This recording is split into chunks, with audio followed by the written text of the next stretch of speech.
Good morning. Let me extend a very warm welcome to all of you on behalf of the Unique Academy. Uh, Let me start with identifying the benefits of the December batch. What happens usually if you decide to target the coming year's civil services examination? Usually, students initiate their preparation in the month of May, June, or July. Therefore, they get hardly a slot of 12 months, that is 1 year.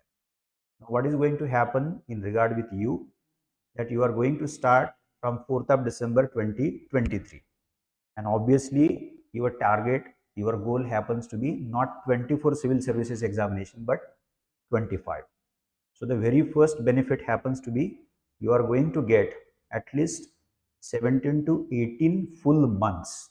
Okay, number one. Number two, it also means you are going to get at least 1 full year in order to prepare for the mains examination. We are going to look into the details and each and every aspect of the mains examination. I'll get back to that. And followed by obviously at least 6 months in order to deal with the preliminary examination. Okay, so 1 full year to deal with mains, followed by a slot of 5 to 6 months in order to deal with the preliminary examination. Now getting back to the slot which is available or will be available for the mains examination, we can split it. If we think of, or whenever we think of preparing for any optional subject, for a newcomer, at least there is a requirement of 4 full months, and obviously you are going to get that slot as well. So if we split up the slot of 12 months, 8 months for GS, especially the mains examination, and the remaining 4 months for the optional subject. Plus, that is additionally, we have the third component in mains examination besides GS as well as the optional, that is the essay paper. Now, what happens generally, if you have only 1 year to prepare for mains on one hand and the preliminary examination on the other hand, you end up neglecting very miserably a very important component of essay paper, which carries the weightage of 250 marks. Now, in your case, as far as the December batch is concerned, since you are going to get at least 1 full year in order to deal with the mains examination, you decide, we'll discuss that later on, in order essay paper. Okay, now 250 marks is not a less amount of marks as far as the mains examination is concerned. Okay, so this is what I wanted to point out right in the beginning. Now let us get started with today's topic. Now this is an introductory lecture wherein we are going to talk about and discuss approaching civil services examination, a plan of action. Now if we look at preparation for civil services examination as a journey, then yes, it is going to be both. On one hand, demanding, very tough, at times tiring and exasperating. But on the other hand, it is going to be empowering, enabling. Okay, there is no doubt that 3 different stages of this examination, multiple subjects, okay, so many papers, importantly the vast syllabus, and on the top of it, that is above all, the very dynamic nature of this examination makes civil services examination one of the challenging, one of the toughest examination. Okay, now having said this, even though this is the toughest, one of the toughest examination, this is going to help us a lot. That is a planned preparation, and that is what we are going to decode or dissect. Okay, now what is mean by a planned preparation?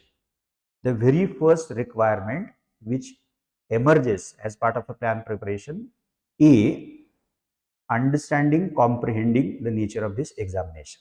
And I'm sure all of you must be aware of, at least at primary level, the scheme of the examination. Okay, and I'll be very, very brief as part of that. So, the nature of the examination. Now, let us quickly look into the very first one. I am not going to elaborate upon much as far as the first stage is concerned. Okay, I'll say only few things which are very, very important. Since this is an objective test, it is going to require sharpness and precision as far as your preparation is concerned. Now, if there are certain concepts, a lot of factual and informative part in each and every subject, which is part of the GS paper, the very first paper, and then the current and contemporary aspect. Let me repeat it once again. The conceptual part, the factual informative part, and then the current and contemporary part. What are you supposed to ensure in regard with all the three aspects? Clarity and precision. There is no space for confusion or ambiguity. And careful reading, multiple readings, that is revisions, and on the top of it, practice of what? Tons of, let us say, MCQs. That is what going to help us as far as the plan preparation is concerned. Now, being an objective type of examination, prelims requires clarity, sharpness, precision in one's own understanding. And I'm sure you must have at least seen 1 year or 2 years previous year question papers. If haven't, please just go through maybe 23 or 22 preliminary question paper just to have an idea as to what is the exact nature of the prelim. Now, we know for sure that is an objective type of test based on MCQs, it has negative marking system, so on and so forth. But to just, in order to have that basic idea, fundamental idea, you can do that exercise. Okay, it needs a wider reading, there is no doubt about that. Okay, and the reading is going to contain at least 3 elements, and that is quite clear. One is the NCERT, the second is at least one reference book for each subject, followed by the current material. So 3 elements compulsory, let us say. Okay, so in that sense of the term, it is going to be a wider reading. So ulta karte hai, current material, standard reference book, at least one for each subject, and the very foundational reference list, which happens to be NCERT. Good grasp over the technical and informative aspect. Now, generally it is argued, and it is so to great extent, that for prelims, the technical informative part of each and every subject has to be consolidated very well, because that is something wherein we cannot apply rationality beyond level. Reason laga hi nahi sakte hum, because the stuff is technical, the stuff is very, very informative. For example, if there are more than 400 articles in Constitution of India, if we count the later articles included by or inserted by the subsequent amendments, so more than 400, there is no doubt about that. Now, it's not that all 400 articles are likely to be asked by UPSC in prelims, but yes, 50 to 70 very important articles. Now, what is likely to happen in regard with those 60 to 70 articles? If you read them again and again, might be 50% to 60% of that, in a sense, जिसके बारे में आप बोल सकते हो कि yes, this has now become part and parcel of my permanent memory. But then there are remaining articles which requires constant revisiting. मुझे उसको बार बार पढ़ना पड़ेगा, कि जैसे एग्जाम आती है तो उस वक्त मुझे वो रडार पे रख के उसका रीडिंग, उसका रिवीजन मुझे करना पड़ेगा. So therefore, technical and informative part, even you can use the word factual part, okay, and that is going to consume a lot of energy. Headache भी लगेगा आपको कि क्या चल रहा है, okay, but we have to consolidate that. Okay, of the subject and its current dimension, दोनों भी हमें देखने हैं. Does extensive as well as intensive study?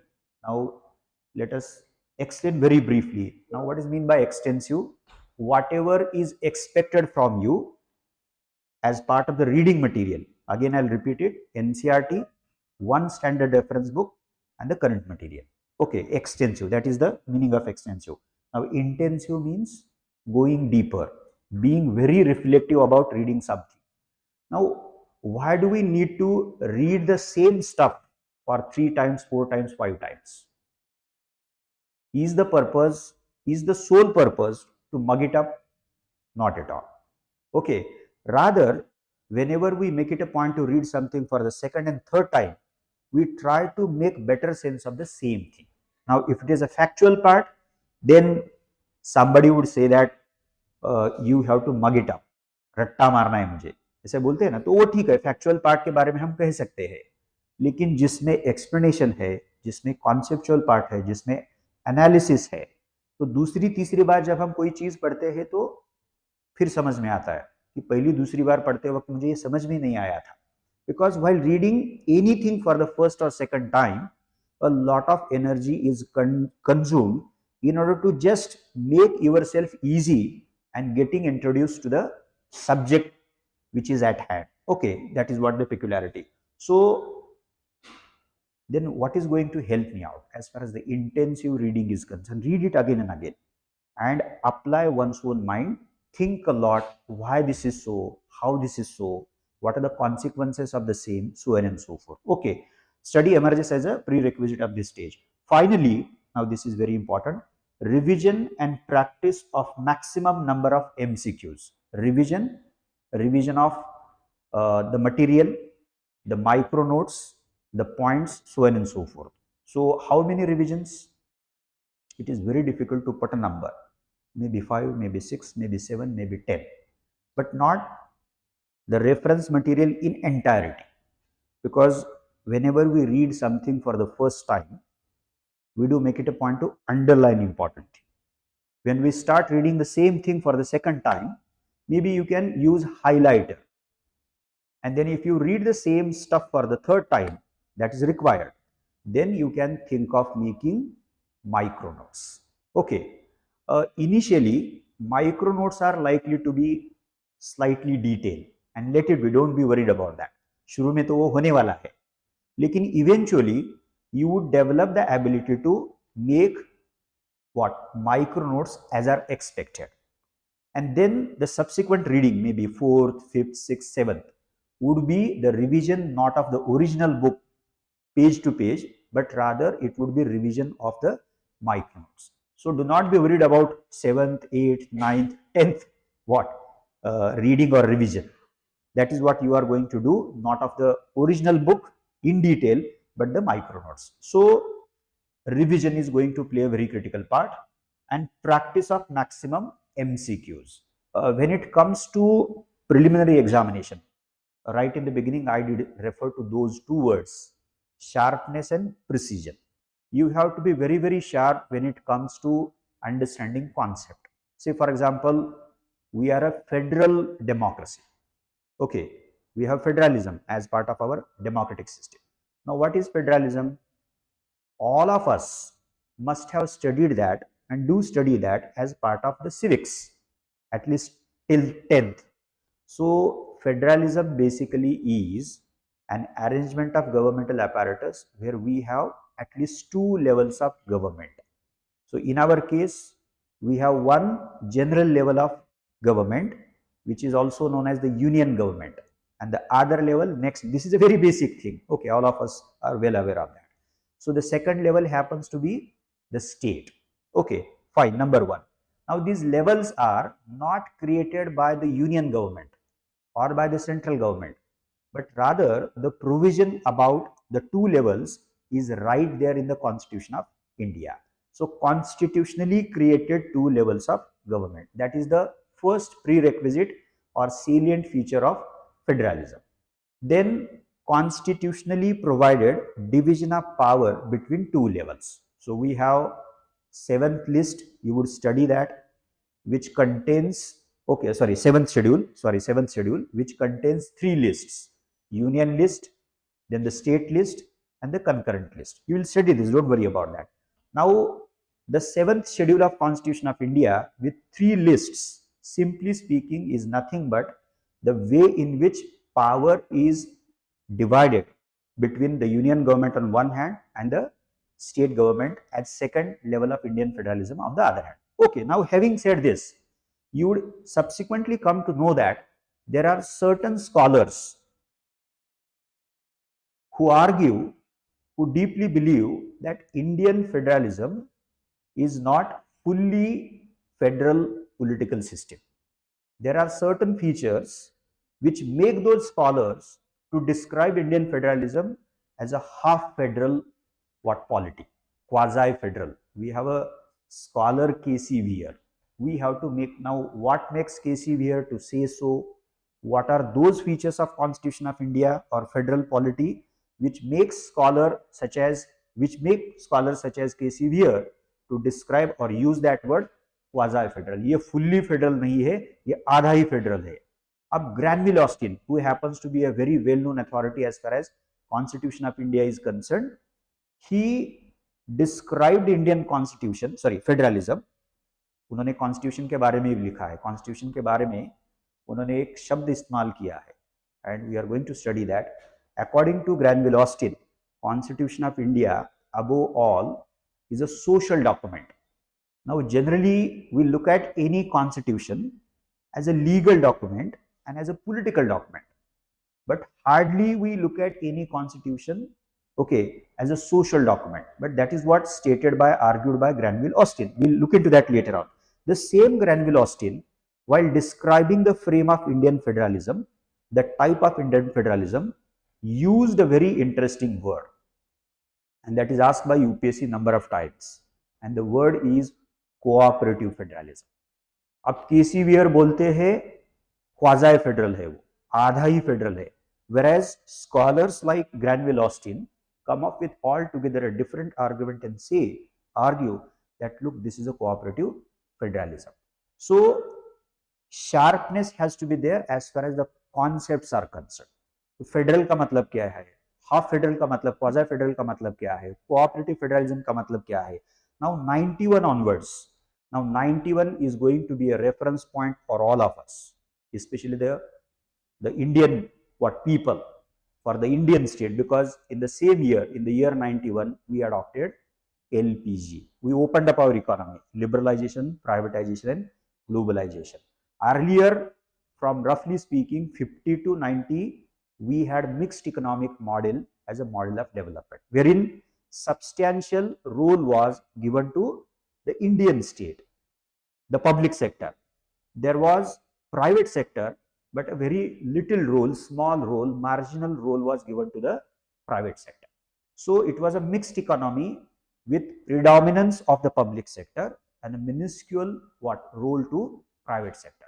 But then for a number of reasons, you will study that in economics as well as polity, Indian state decided to open up its economy, which is known as LPG. Okay, now since LPG, what has happened? At least the financial grip of union, that is the union government, over the state has witnessed a kind of erosion. Marathi में ढिलं होणं असं म्हणतात त्याला. Okay, Hindi में क्या बोल देंगे उसको? The financial grip of the union government over the states, what has happened to that grip? Erosion. मैंने इंग्लिश में क्या बोला उसको? Erode हो चुका है. बड़ा है या कम हुआ है? कम हुआ है, ढीला हो गया ना वो. Okay, why so? Because the Indian state, that is the union government, did not have enough resources and money in its pocket. So it began to privatize the economy, and in appeal to the market forces and the private players that you come forward, take the charge of so many economic activities. So privatize करने का मतलब क्या है? जो पहले public sector का हिस्सा था, शायद उसमें मोनोपोली भी होगी, तो उसको हमने क्या किया है? मोनोपोली को हटा दिया है, पब्लिक सेक्टर को हमने हटा दिया है, और वो खुला किस चीज के लिए किया है? ओपन अप किस चीज के लिए किया है? प्राइवेटाइज का मतलब ही क्या है? ओके, तो प्राइवेट प्लेयर्स आएंगे वहां पे. Now coming back to the point, if you look at LPG, liberalization, privatization, globalization, this process